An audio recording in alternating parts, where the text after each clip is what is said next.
Hi friends, welcome back. तो friends, अभी का जो वीडियो है वो है मोदी जी रोजगार दो, मोदी जी जॉब दो, नरेंद्र मोदी स्टेडियम। अच्छा, ये तो अभी हमने किया था वीडियो। एंड उसके बाद है सरदार पटेल स्टेडियम, मोटेरा स्टेडियम। तो चलो फ्रेंड्स, वीडियो शुरू करते हैं और पता करते हैं। पर वीडियो शुरू करने से पहले यस, अगर आप चैनल पर पहली बार ही आए हो और आपने अभी तक सब्सक्राइब नहीं किया तो जल्दी से पहले सब्सक्राइब के बटन और बेल आइकन को क्लिक कर लो ताकि आपको हमारे सारे न्यू वीडियोस के नोटिफिकेशन मिल जाए जैसे हम अपलोड करें। अगर आपको वीडियो पसंद आता है please like and share. And हमारा जो दूसरा चैनल है, ट्विटर, इंस्टाग्राम अकाउंट, सबके लिंक्स है डिस्क्रिप्शन बॉक्स में, तो उनको भी सब्सक्राइब और फॉलो जरूर कर लेना।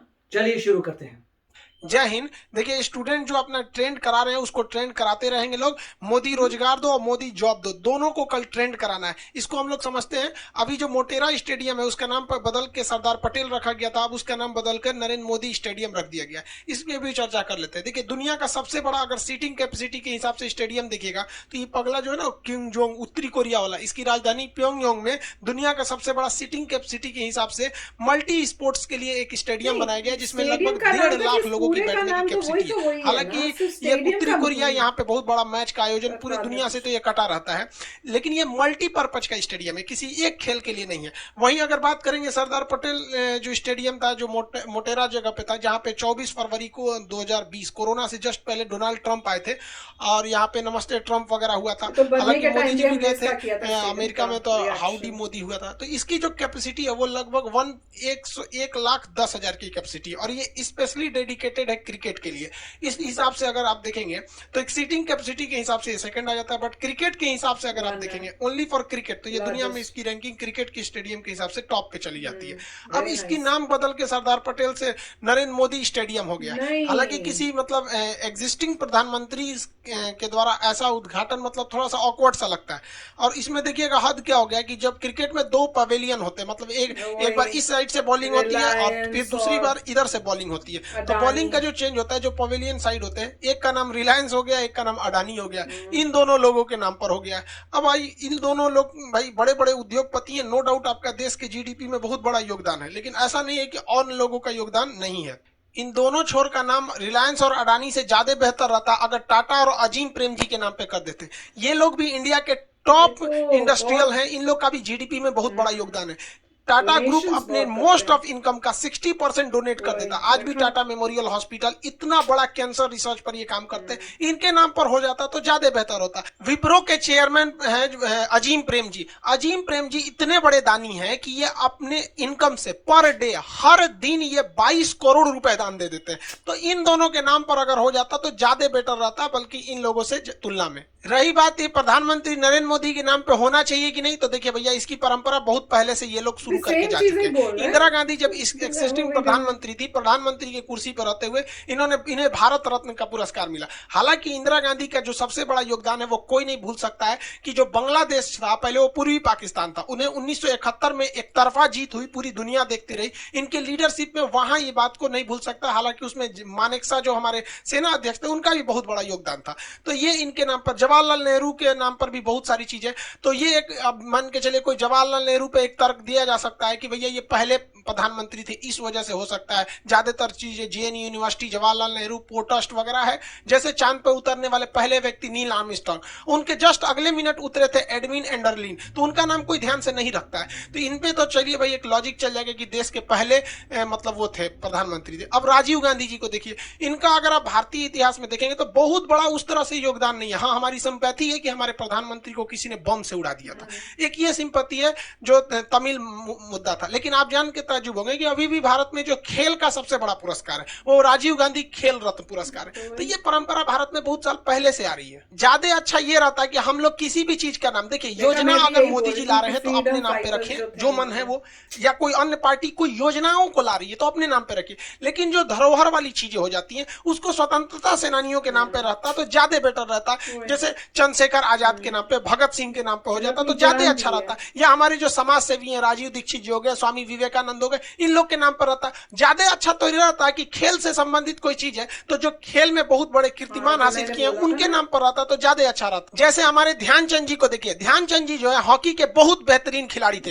ये सेना की ओर से खेलते थे, लांस नायक का पद था। सेना में एक बहुत छोटा नॉन कमीशन रैंक का अधिकारी, मतलब नॉन कमीशन रैंक का जवान होता है लांस नायक। ये 1936 में इंडिया की ओर से, उस समय भारत गुलाम था, तो ये अपने देश से खेलने के लिए 1936 में ओलंपिक खेलने गए थे जर्मनी में, और जर्मनी के एक मैच हो रहा था, जर्मनी वालों ने 1 गोल मारा और भारत की टीम ने 16 गोल मारा। उस 16 गोल में से अकेले 15 गोल मार दिए थे ध्यानचंद। हिटलर देखते रह गया, हिटलर इनको अपने ऑफिस में बुलाया और कहा कि तुम क्या करते हो, तो इन्होंने कहा था भाई हम सेना में है, लांस नायक है। तो हिटलर ने कहा तुम्हारा देश तुम्हारे लिए कुछ नहीं किया, तुमको एक छोटा सा पद दिया है, एक काम करो तुम जर्मनी के लिए आ जाओ, हम तुमको आज जैसे ही आओगे हम तुम्हें तुरंत अधिकारी बना देंगे।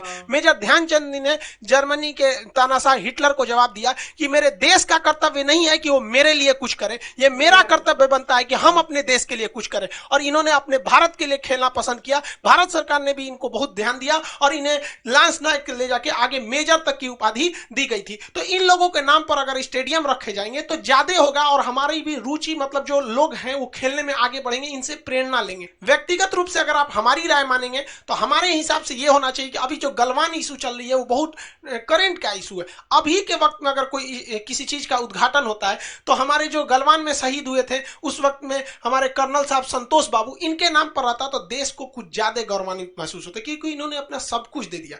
अब मोदी जी से ऐसा कैसे हो रहा हमको नहीं समझ में आ रहा है। मोदी जी आपकी इज्जत पता है डबल हो जाएगी। अभी आपके पास बहुत सुनहरा मौका है, आप खुद सामने आइए और खुद कह दीजिए कि हम चाहते हैं कि इस स्टेडियम का नाम हमारे नाम से बदलकर संतोष बाबू के नाम पर हो जाए या किसी भी हो जाए। आपकी जो इज्जत है ना अभी से भी डबल हो जाएगी। आपको पता नहीं कौन कौन सलाह दे रहा है, पीएमओ के ऑफिसर जो बैठे हैं सब उनको थोड़ा सा चेंज कीजिए, आपको सब गलत गलत सलाह दे रहा है।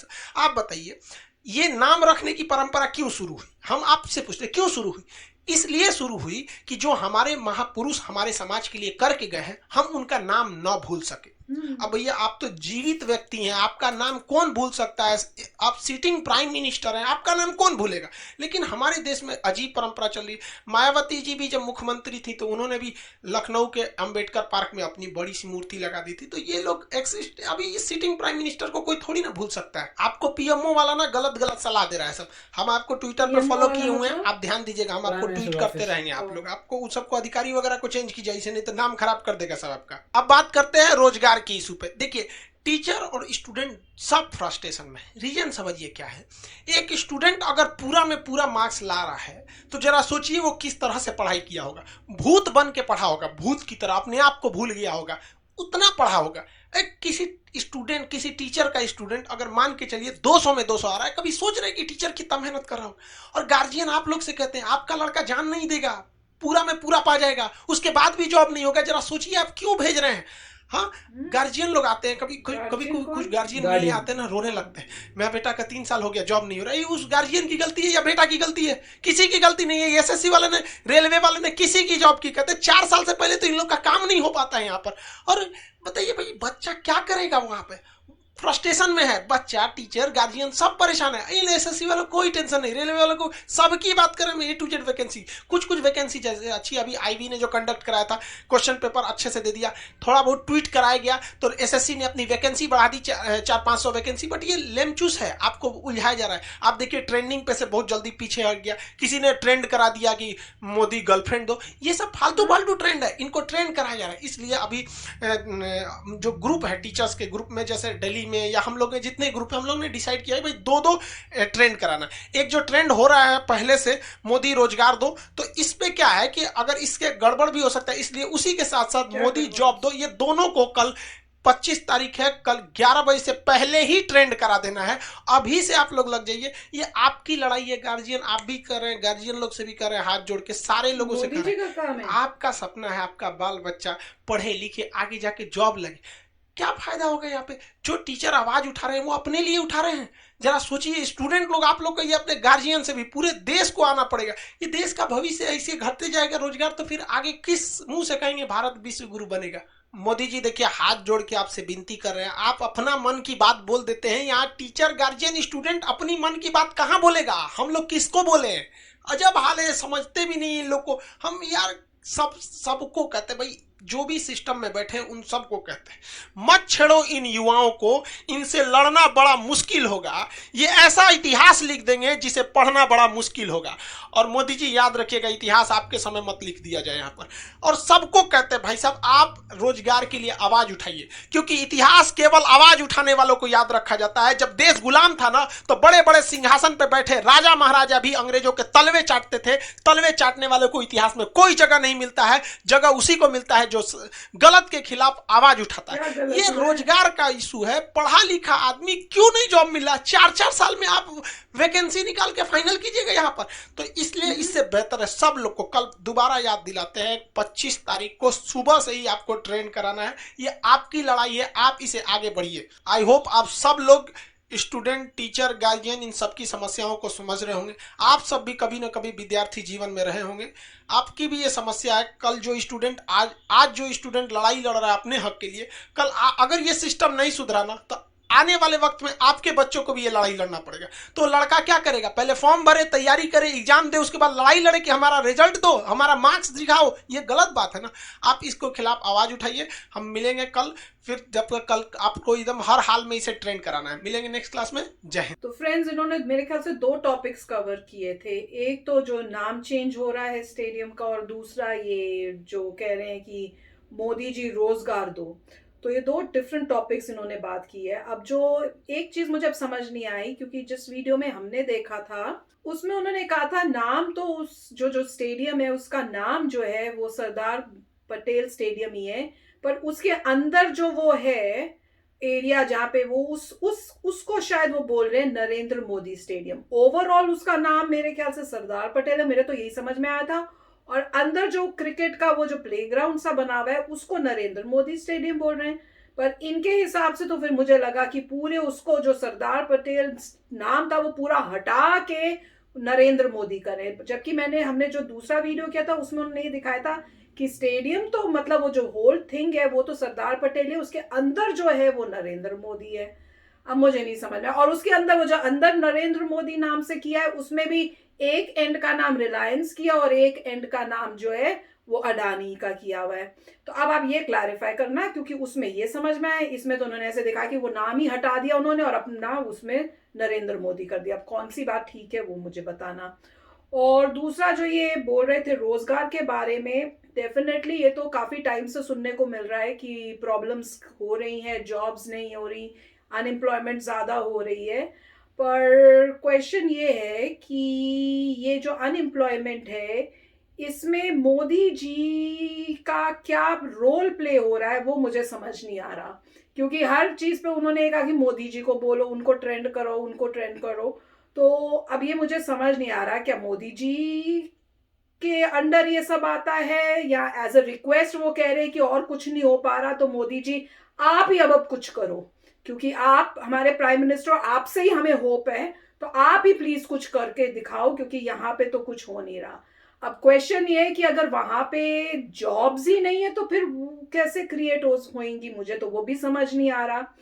अब जैसे जैसे डेवलपमेंट करेंगे, दूसरी चीजें बता रहे हैं जैसे हो रही हैं, उससे जॉब्स क्रिएट होंगी धीरे धीरे, फिर जॉब्स मिलेंगी। तो कुछ समझ नहीं आ रहा, क्योंकि जॉब्स होंगी तो मिलेंगी, अब जॉब्स क्रिएट कैसे हो जाए और वो मुझे समझ नहीं आया। पर एक चीज थी कि मुझे इसमें जब वो मोदी जी की फोटो को देख के जब बात करते थे ना जिस तरह से, वो मुझे थोड़ा ठीक फील नहीं हो रहा था। मुझे ये था कि आपने जो बात करनी जैसे हमसे जेनरिक बात करो वैसे करो। अभी मोदी जी की फोटो देख के जब आप वो बात करते थे ना, फॉर सम रीजन मुझे थोड़ा इनअप्रोप्रिएट सा फील हो रहा था। हो सकता है कुछ ज्यादा इमोशनल हो रहे हैं, क्योंकि एज अ टीचर हैं तो बच्चों की देख के उनको फील हो रहा होगा।